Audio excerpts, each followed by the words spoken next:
Welcome, everybody, to The Lawyer Show. I am your lawyer, Jeremy Rosenthal. The Lawyer Show is our weekly Facebook podcast for lawyers, about lawyers, with lawyers, to give everybody out there an idea of how lawyers think, what we do, what we say when only Facebook Nation is watching and our 2 or 3 fans.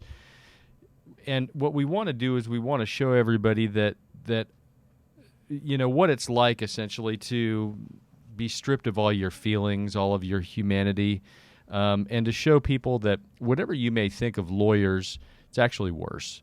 Things are actually far worse than you think. Your lawyer cares far less about your issues and your problems and is really just trying to monetize them in a way, and how we can effectively do that. Some people have accused me of having a heart. They just don't know me. My guest today, I think he's a few years younger than me, but he may have a heart left. I don't know. Hopefully not. I've been working with him for a long time now. We have been doing our best to try to desensitize him to human feelings and emotions, get him to think more like a lawyer and be more like a lawyer. Sometimes I feel like he's on his way. Other times he has emotions and feelings and thoughts that, you know, the rest of us frown upon. His name is Kyle Therrian. Kyle does criminal work as I do. Kyle is my law partner at Rosenthal Kalabus Therrian. Kyle is kind of what I like to call a lawyer, whereas I'm talking to people, I'm on the phone, sometimes yelling, sometimes screaming.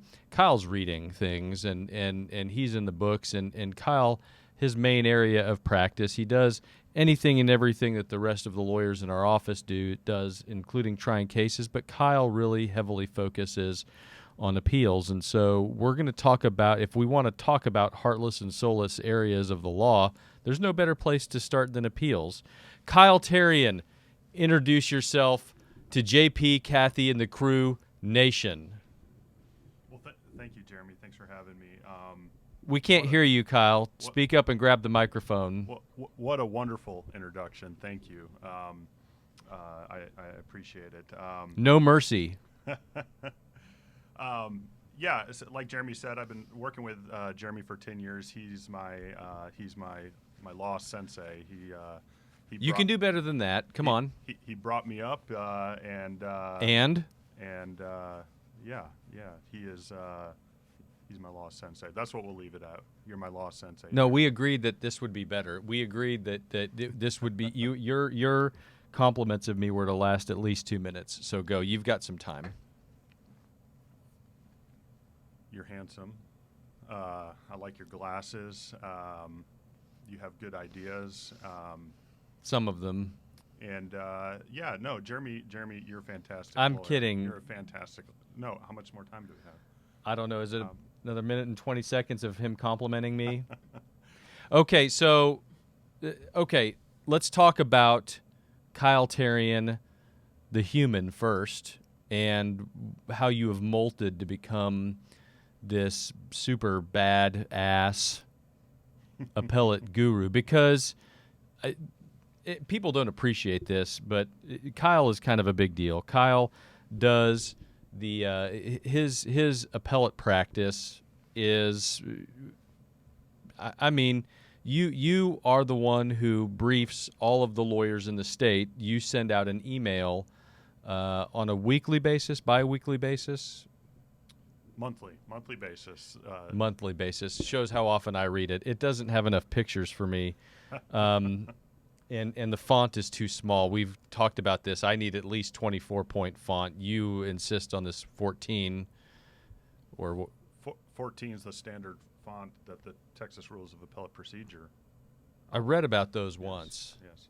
Second year of law. Anyway, but Kyle's the one who briefs all the lawyers across the state on case law updates, because the Texas is we have a lot of courts here. The courts say a lot of different things. But let's talk again, trying to shift the focus back to Kyle Therrian. Talk about your rise to greatness. Oh, where to start? No, as a young lawyer, you come out of law school just trying to show the world that you can be a lawyer. You don't really necessarily know what exactly that means. You watch other lawyers do things and you try to emulate them.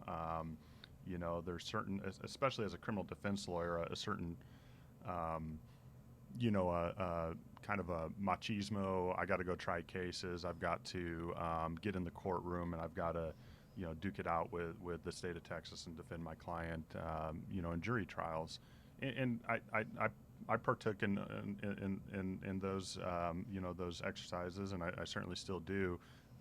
But I think probably most lawyers are a little bit obsessive compulsive, and where I kind of directed that energy as I started to kind of get comfortable as a lawyer is in briefing things and kind of obsessing about the law and digging out case law, which I'm sure we'll talk about here in a minute, and the significance of case law. But digging out case law, digging out constitutional law, and presenting it to judges and doing it in a way that really just kind of outworks and outperforms your opponent. And as I started to do that,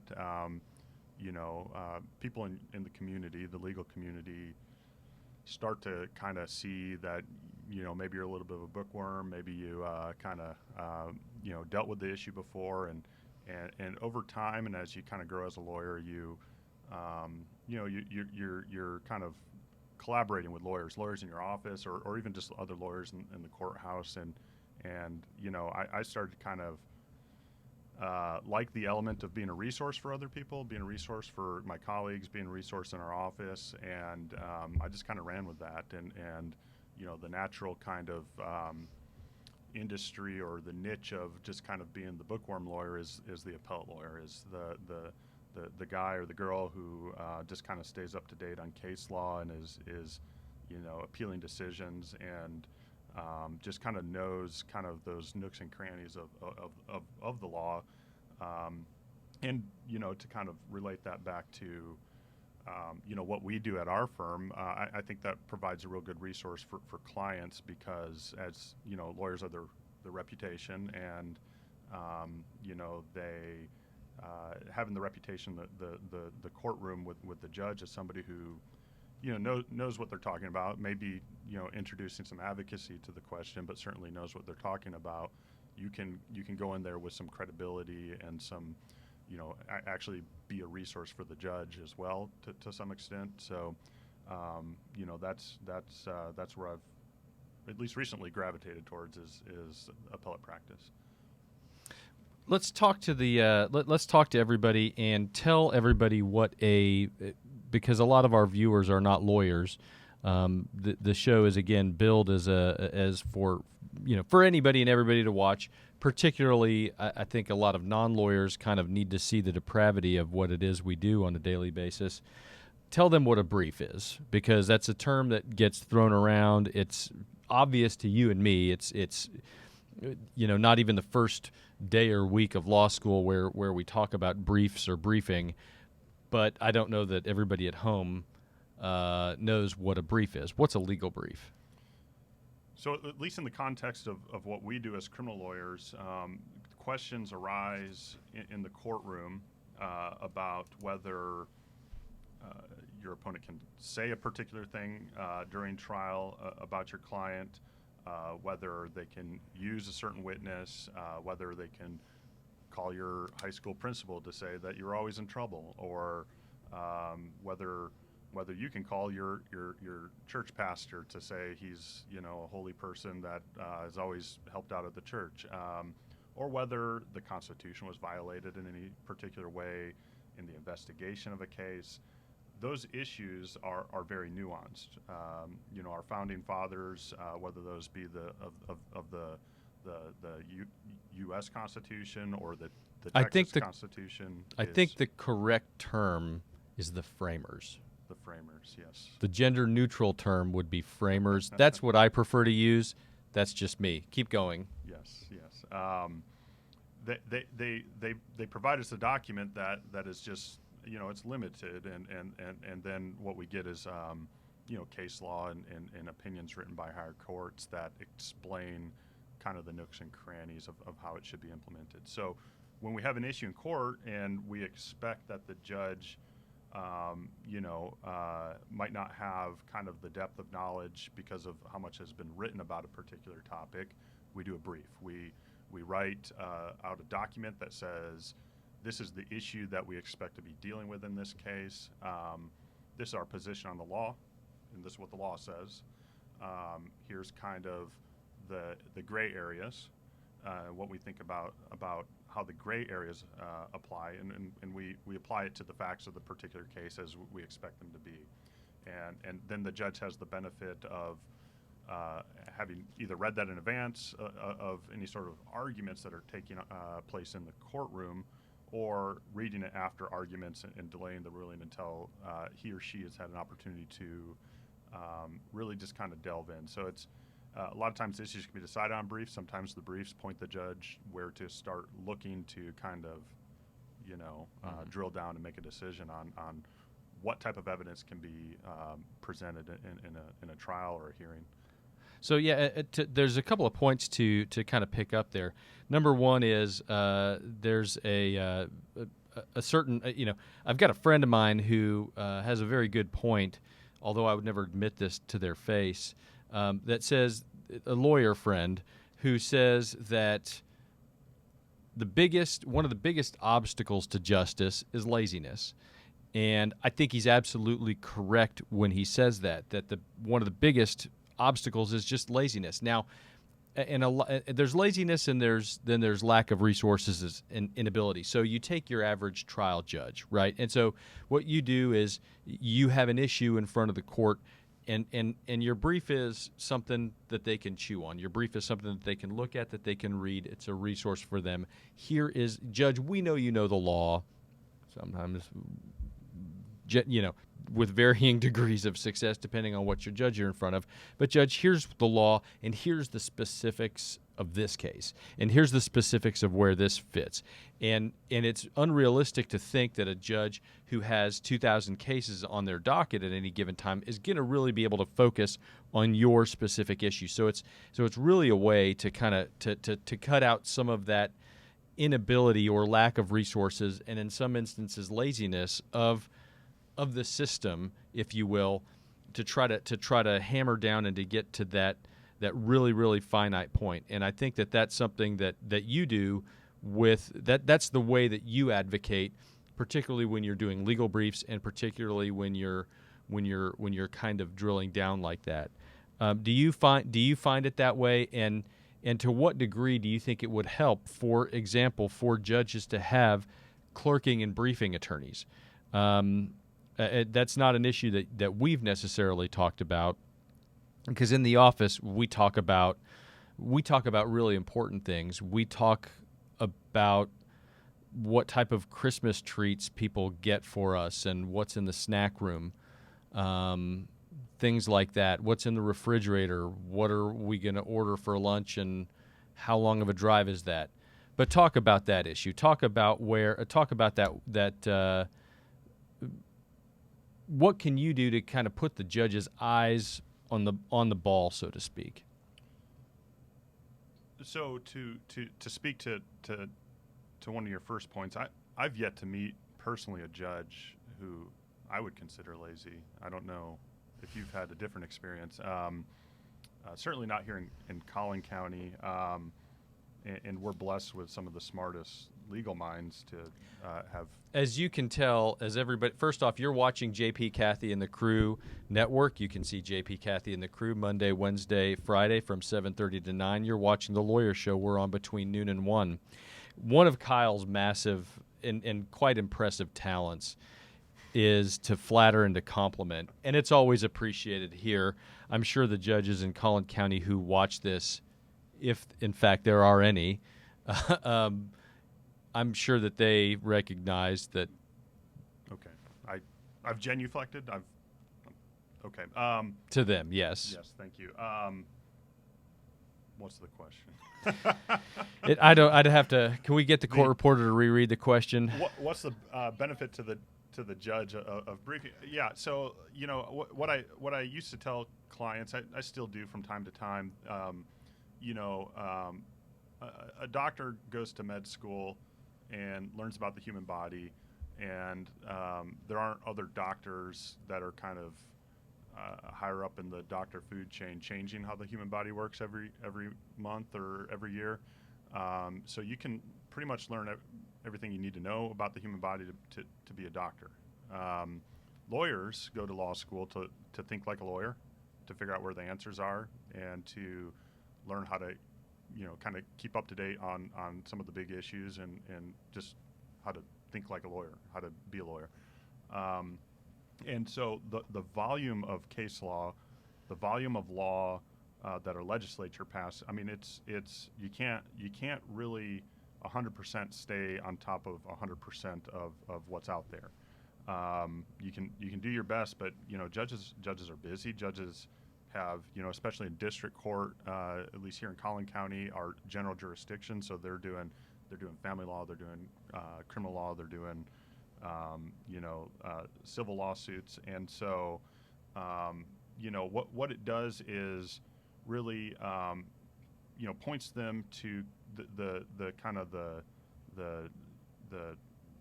brings it in from the 100-foot view to the millimeter view of the particular issue that you're dealing with in a case. As far as would judges benefit from like briefing clerks. So like a briefing clerk is somebody who just works for the judges in the courthouse, that the judge says, here's kind of what's being argued in front of me. I want you to go take a look at it and do some research and give me another memo and tell me who's right or who's more right here. As a judge, I think that'd be a fantastic resource. I think Tarrant County does something like that. I think Tarrant County has at least one kind of judicial research and briefing clerk. Certainly appellate court judges who decide appeals, mm-hmm. they live by having briefing clerks and staff attorneys.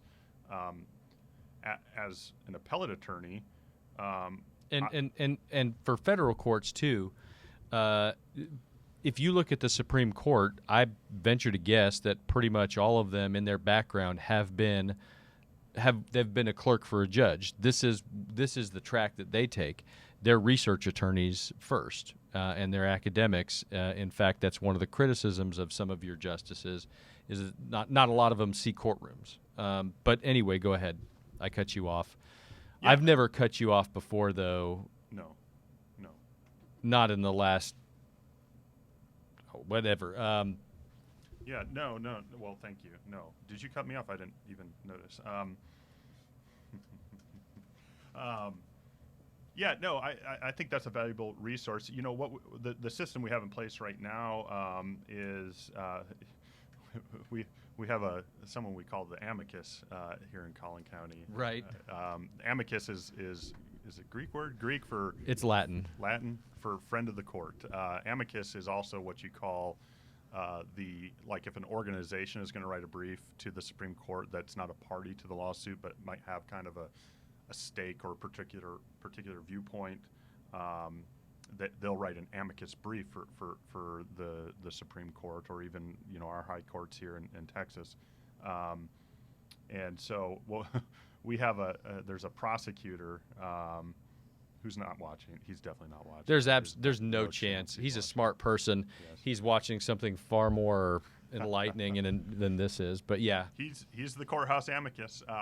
He a lot of times if you walk in as an attorney and you're not recognized by the judge on the same plane as this individual, if he's in there giving his opinion, he's the amicus. I probably need to invite him on the show, and I don't know that he would accept an invitation. There's a lot of issues probably with prosecutors in general.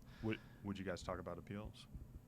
I don't know, but okay. So to give everybody at home context, an amicus is a friend of is a term. It's a Latin term. It means a friend of the court. For example, probably the most clear-cut example I can give of an amicus is, let's say an issue is at the U.S. Supreme Court, and you've got party one over here, you've got party two over here, and let's say, for argument's sake, Exxon has a big stake in whatever because it's about oil and gas law. Well, they can file what's called an amicus brief. Everybody knows they're not a party, but everybody also knows that they have a stake in the matter, and they can file a third party, a brief that's just the law, and the judges can look at that, and they can look at it or not, and maybe they have a point and maybe they don't.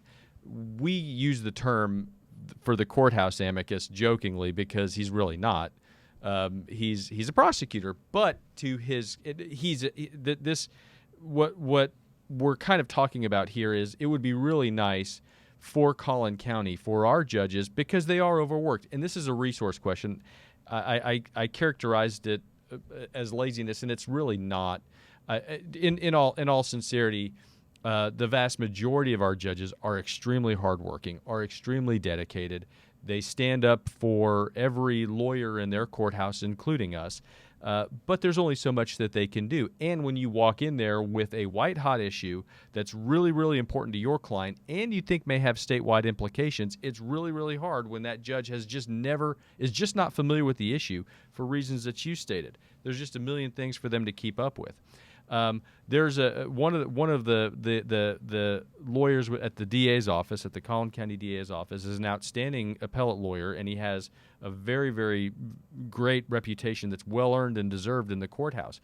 And to his credit, the judges trust him in some instances to be kind of neutral, and so it's not uncommon for the DA's office to say things like, when we're in the middle of a heated argument about the law, it's not uncommon for them to say, well, our appellate says this, or our appellate says that, and the judge kind of, you get the idea that the judge sort of views that opinion as from on high. Oh, well, your appellate division says it, so it has to be true. Yeah. Well, that's not really an amicus. We joke about it as that. He's the smartest guy in the courthouse when Jeremy's not there. You're watching JP, Kathy, and the Crew Network.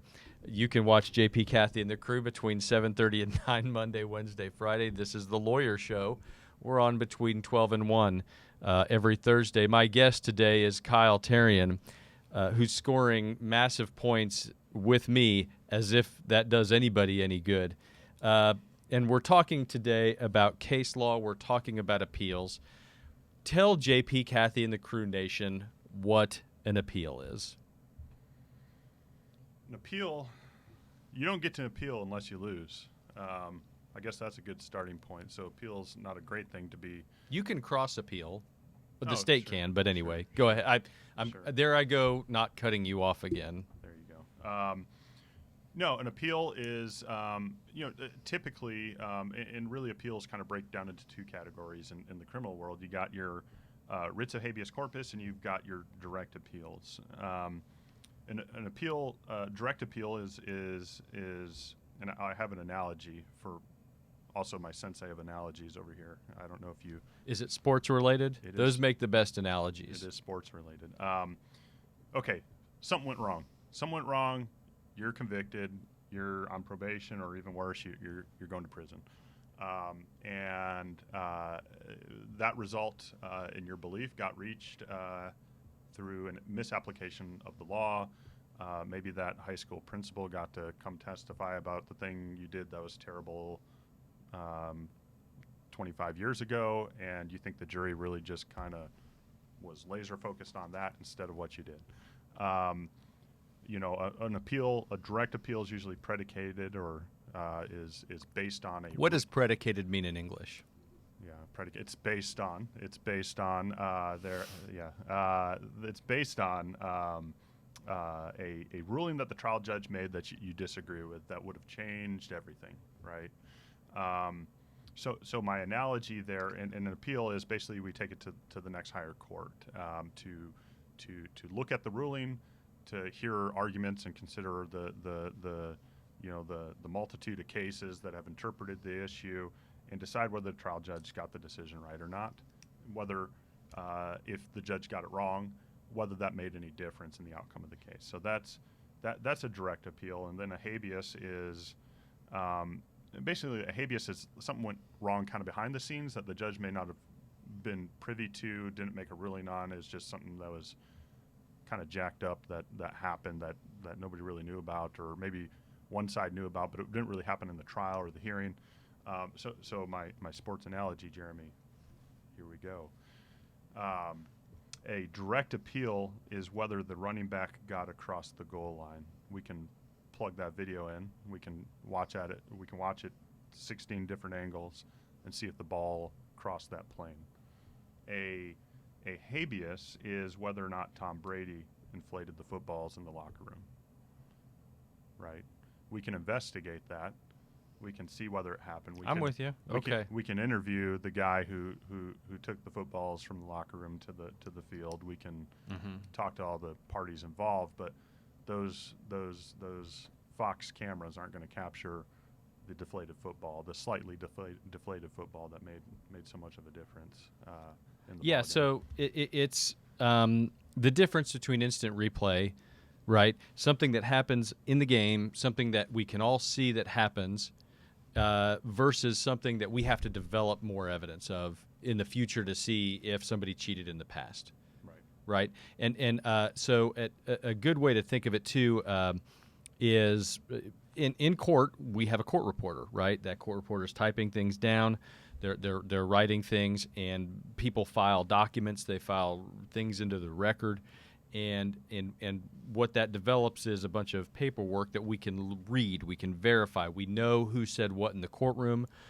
We know what was filed. We know what the judge looked at that day, and that can be the subject of a direct appeal, right? An indirect appeal is, or a writ of habeas corpus, same thing.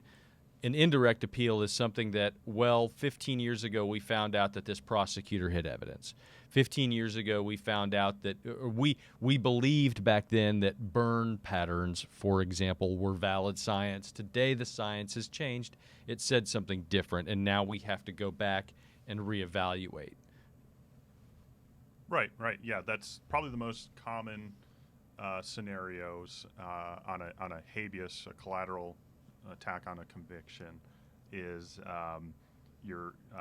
like you see in Dallas County, a lot of DNA exonerations, for instance. That's where, at the time of the trial in the 80s or 70s or whenever, the conviction was based on a lot of eyewitness and a lot of circumstantial evidence linking the defendant to the murder, to the sexual assault, whatever the case may be.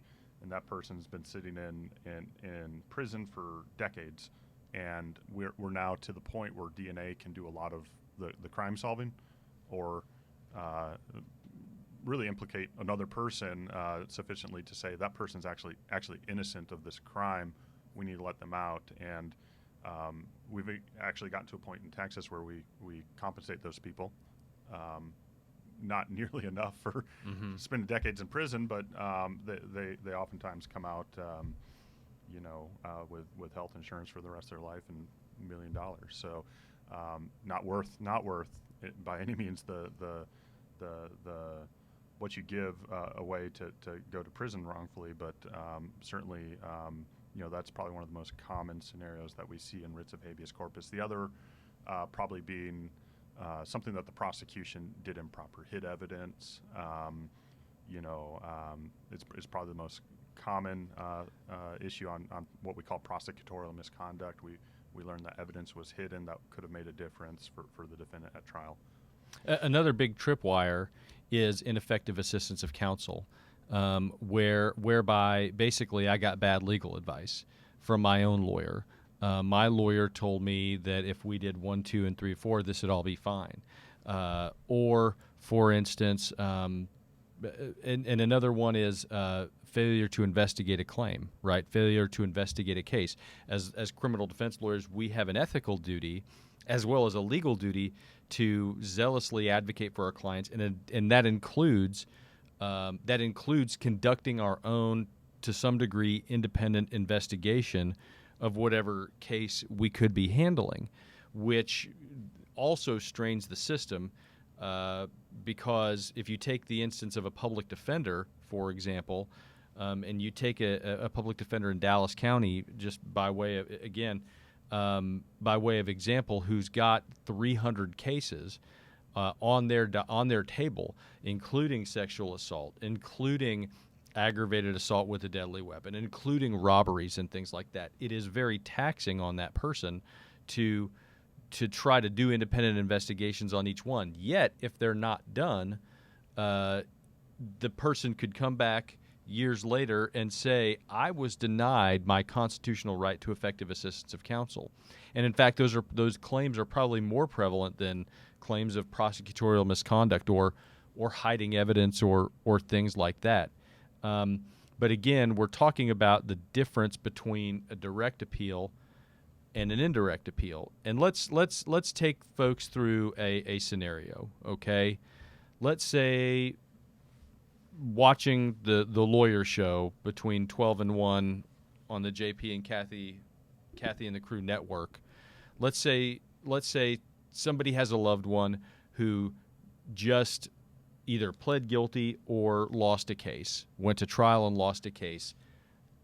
Immediately what happens? What should that person do if they think they got screwed? Okay, yeah. If they think something went wrong, if they I think the first starting point for something like that is consult with the attorney that you have.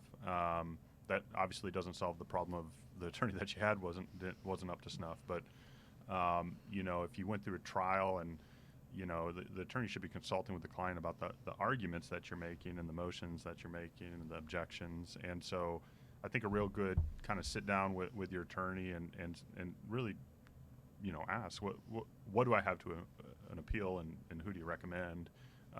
What's the deadline for somebody to appeal a trial or a guilty plea? In some instances, and you may not have a right to appeal a guilty plea. Let's just pretend for argument's sake that you do. What's your deadline?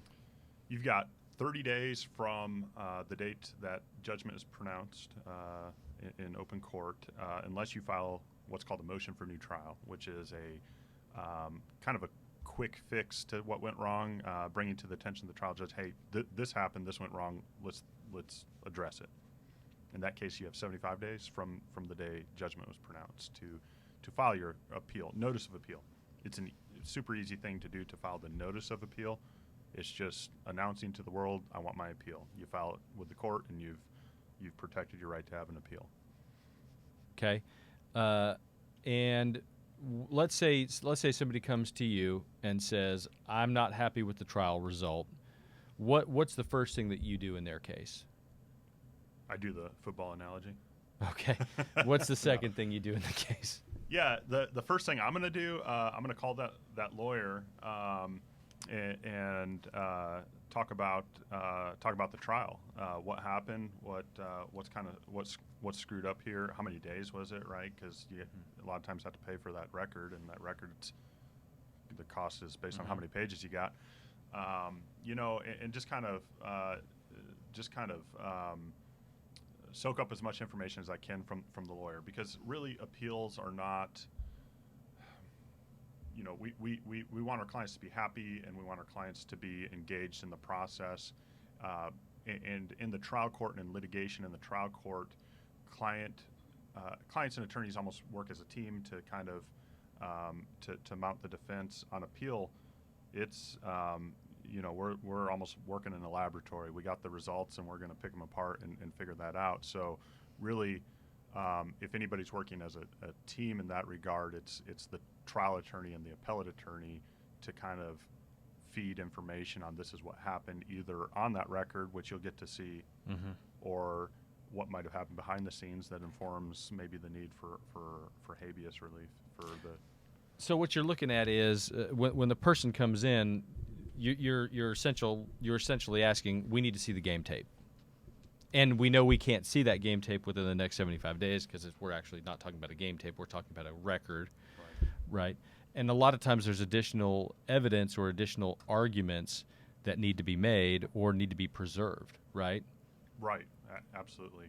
If I may, with an example, we one of the appeals I handled in 2019, we had a young man convicted after a juror the jury was struggling with what we call intent, or the culpable mental state, whether you meant to do it or you did it on accident or you did it recklessly or negligently.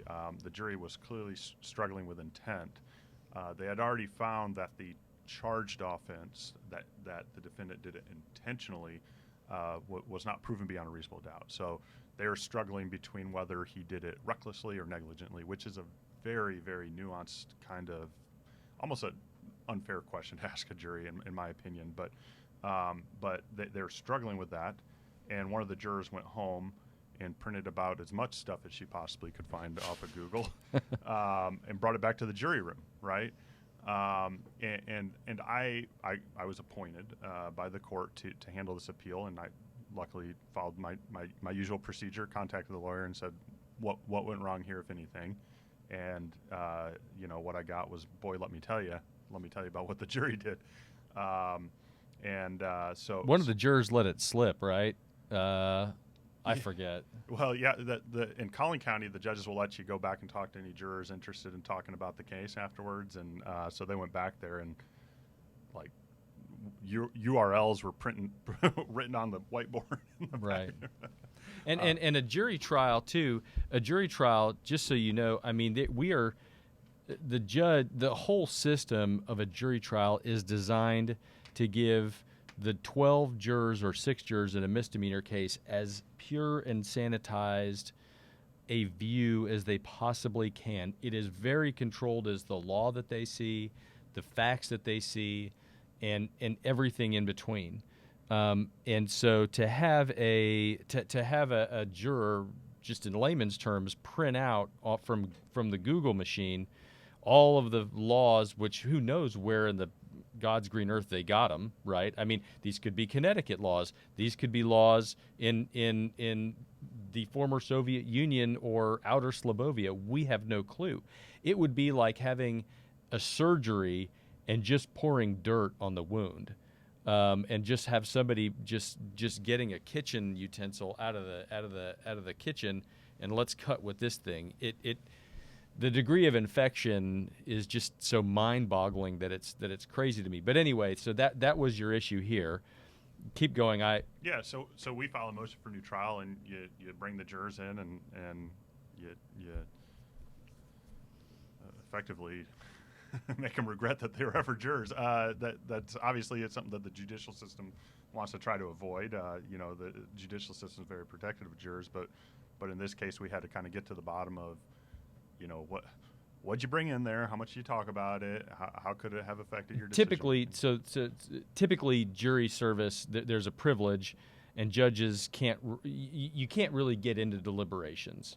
There's a standard there because we don't want jurors to have to go through this. But when they don't, but the judge's orders to them, I mean, it's a judge's order. It's a signed written document. Thou shalt not drive by the scene of where this car accident happened or whatever. And they violate it, then they can get asked questions. But keep going. It's probably the number one problem that you have with jurors. They're on appeals. Their decision making, their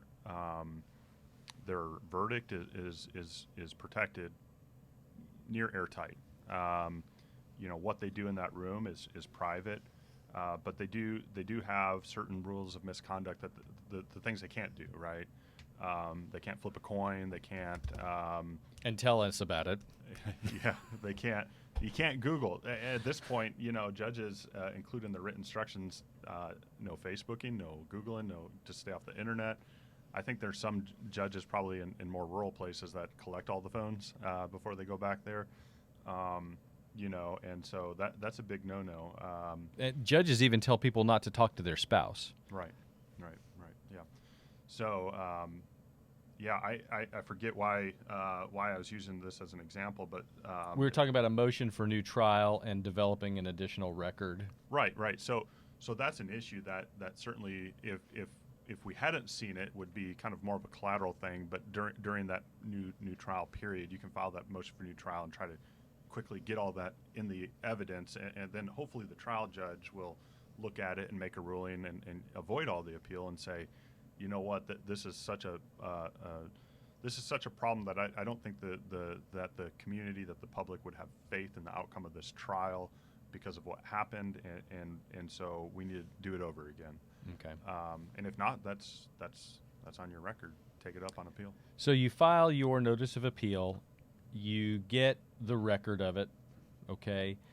Tell the jury, or I'm being cross-examined now, folks.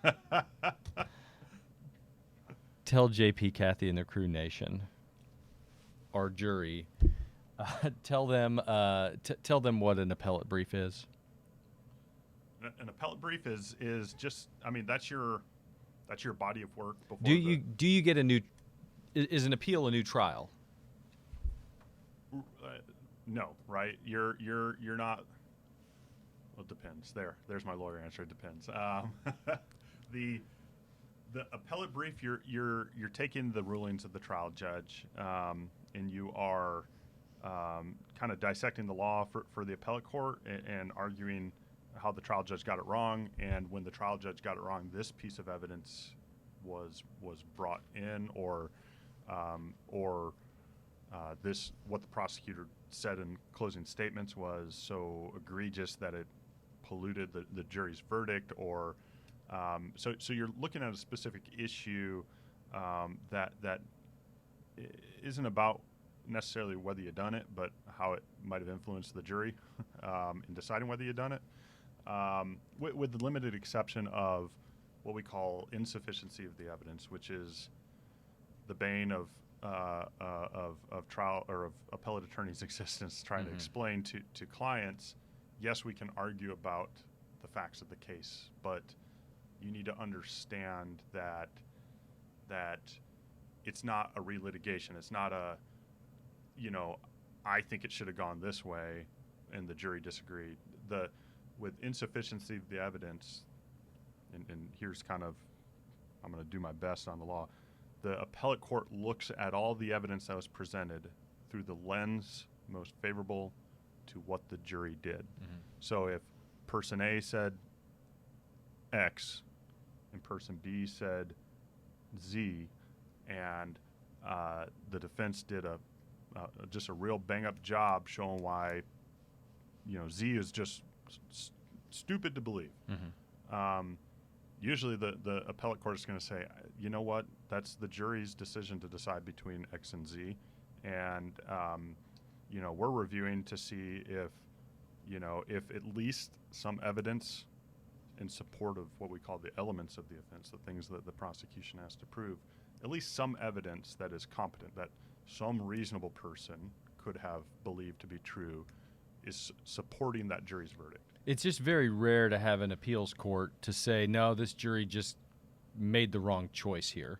An example that I give folks is this. So let's say you are on trial for theft, and the witnesses come to court and they say that you showed up and you punched somebody in the face and then you left.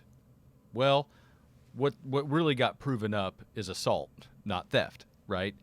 But let's say the judge just gave the jury the instructions that, the state has to prove beyond a reasonable doubt that you're guilty of theft, and the jury just hated you so much that they said, well, whatever, we're convicting you. Even though the evidence showed you committed assault, we're going to convict you of theft just because you suck so hard and whatever. In that instance, that's a question of legal sufficiency. In other words, the appellate court in that instance would take it away and say, no, state didn't prove it. We understand that nobody likes this guy, but the state didn't prove it here. Now, it's never quite that divergent. It's never quite the evidence shows this or that. My pet issue right now, and just to kind of show you how very nuanced and nook and cranny type of issue insufficiency of the evidence is, I'm handling a case right now where the evidence showed that in a matter of 30 seconds, SWAT team raided a house, kicked in the door. They're all yelling and doing their SWAT team thing.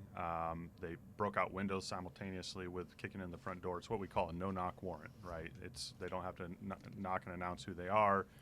And they even said, we're doing this for the element of surprise. It was quote unquote shock and awe is what we were doing and what we intended, so that we can protect ourselves, right? We felt if we went in there and we said police, well, we're going to be in a shootout instead of a search warrant. And so what had happened is as soon as they came in the house, the defendant, the person accused, pulled out a gun and pointed in their direction. And so for that conduct, he was charged with aggravated assault on a public servant. And essentially, it's an elevated offense, a higher offense to commit an assault on a police officer, right? And an aggravated assault, just to kind of conceptualize an assault can occur if you just threaten somebody, right? And that's what what the theory was, is pointing a gun was a threat on a public servant, a police officer. And the jury in that case found that, implicitly by its verdict, found that the defendant, not beyond a reasonable doubt, was aware that it was police officers in his house, that it was the SWAT team. There was a burglary in the house just the week before. He was a little on edge, and so they had found that he just didn't have that knowledge. So what we were left with in that case, the facts as narrowed down by the jury's verdict, was that this young man had 12 men in military garb breaking out his windows, kicking in his door, and yelling. And in that circumstance, I think most Texans and probably most Americans would agree, yeah, I'm pulling my gun, and maybe I won't start shooting right away until I know exactly what's happening, but I'm gonna have that gun out pointed in the direction of the intrusion. And that jury was instructed that they could convict on those facts of just a regular assault, right? And what should have been submitted to the jury is really a self-defense, right? You can stand your ground in your house if you reasonably perceive that you have intruders in there. So that's kind of we've weaved some sufficiency of the evidence into that. Is that sufficient evidence to convict for assault where it's very clear the only interpretation of what happened was a gun was pulled for intruders? So that's I mean, a very kind of nuanced issue, and that's one of the rare times that I'd look at an issue and say I'd expect to maybe prevail on insufficiency of the evidence. What's prevail mean in English? No, I'm kidding. You're watching JP Cathy and the Crew Network. You can watch JP Cathy and the Crew between 7:30 and 9, Monday, Wednesday, Fridays. You're watching The Lawyer Show. You can watch us between 12 and 1 every Thursday. I'm Jeremy Rosenthal, and today I am your lawyer along with Kyle Therrian. Today we are talking about appeals and appellate law. And vocabulary. And vocabulary. Our mutual friend, John Hunter Smith, I tried a federal case with him once, and he talked to the jury afterwards, and I took a cross-examination or two. I took the state's expert. I was asking about that expert's opinion, and the jury said, you go tell that other lawyer we had to go look up what opine means. Wow.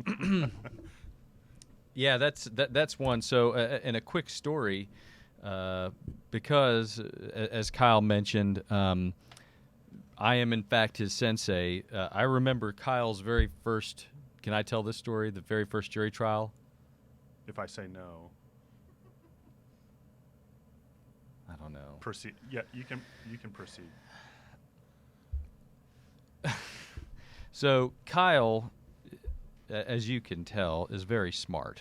And Kyle uses big words, and they kind of teach you in law school to really, they teach you in law school to not to speak down to a jury, but they teach you that jurors are not lawyers. To be as our friend John Hunter would say, is a superior sumbitch. I've never heard him. He only says that to you. I've never heard him say that. For good reason. I'm sure for good reason, because it just wouldn't apply to me. Anyway, so in law school they teach you they teach you that not everybody's a lawyer, right? Not everybody sits in the library with their eyes bleeding for hours and hours and hours like Kyle does, and learn every nuance of every law. So we tend to be real, I don't know, eggheads. It is kind of what we are. But when we talk to actual humans who still have hearts, unlike us, that the practice of law turns you into probably some degree of a sociopath, I would suggest. But when you talk to folks like that, you have to be able to be relatable, and you have to be able to speak in languages that they talk about. So Kyle's very first trial, which resulted in a not guilty verdict, yes, I sat as what they call the second chair, which means I'm the lawyer sitting there next to him. I'm the world's worst second chair on the planet. It just goes without saying, probably because I'm bossy pants, I'm alpha-y. I've tried a million billion jury trials myself, and I just kind of feel like I want to be the lawyer sitting next to me, the prosecutor, probably the court reporter, probably the bailiff. I just kind of want to do it all. Anyway, so I'm sitting there kind of doing that and then elbowing people and no, say this. And it really sucks to have me as your second chair. Kyle, who wins the trial, we're having lunch at some point after the fact, or maybe after jury selection, and Kyle had mentioned to the jury the paradox of the Fifth Amendment, which I won't go into I don't even remember what the paradox of the Fifth Amendment was. If I may, the paradox of the Fifth Amendment. JP, Kathy, and the Crew Nation, though, understand they can handle this. They can handle more complex conversations. Well, and here's my theory. This is Collin County, America. Most jurors that we get are college educated or even beyond. Our jurors are smart and they get it. And in that trial, Jeremy, I did another nerdy thing and I quoted Benjamin Franklin. I must have been sleeping. I would have okay. It was, and it's probably attributed to a whole bunch of other people that I'd draw you your had ire been for quoting. You had been preparing for this trial, to be fair, for 28 and a half years. Right. Okay. Better that a 100 guilty men go free than one innocent man be made to suffer. That is a premise of our U.S. Constitution. Also not gender neutral. Well, it's the quote. But that is a premise. That is a premise behind presumption of innocence. That is the premise behind requiring the state to prove guilt beyond a reasonable doubt. And we talked about that in jury selection. And you know what got repeated back to me on that verdict? There was one juror that flipped everybody back to not guilty when they're back there ready to convict. He said, hold on. I think it's better that 100 guilty people be set free than one guilty person be made to suffer. Which is not how not how every Collin County juror thinks, by the way.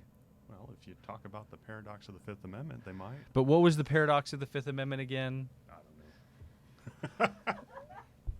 I told, and over lunch at Chipotle, I remember telling you, Don't ever say that you asked me how did I do, and I pulled out my 48 pages of notes, just from the first 20 minutes of your thing, and I just said, I think you did great, but don't ever effing talk about the paradox of the Fifth Amendment again. Okay, if you don't testify, this is the paradox. If you don't testify, it's because you're hiding something. If you do testify and you make direct eye contact with the prosecutor, you're a little too aggressive. If you are making direct eye contact with your lawyer, you're searching for the answer. If you're making eye contact with the jury, you're selling it too hard.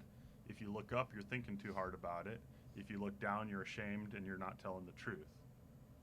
So maybe you shouldn't testify, but if you don't testify, it's because you're hiding something. And I would get up there, and I would say I didn't do it, right? So that's the paradox. Can I tell you?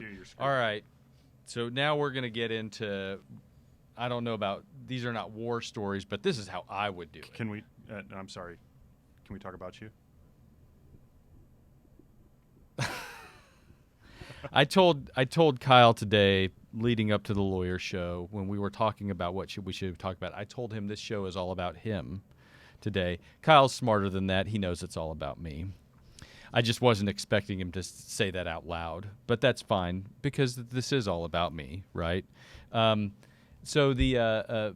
But yes, no, you're exactly right. And this is actually a very important concept I think that people at home need to understand.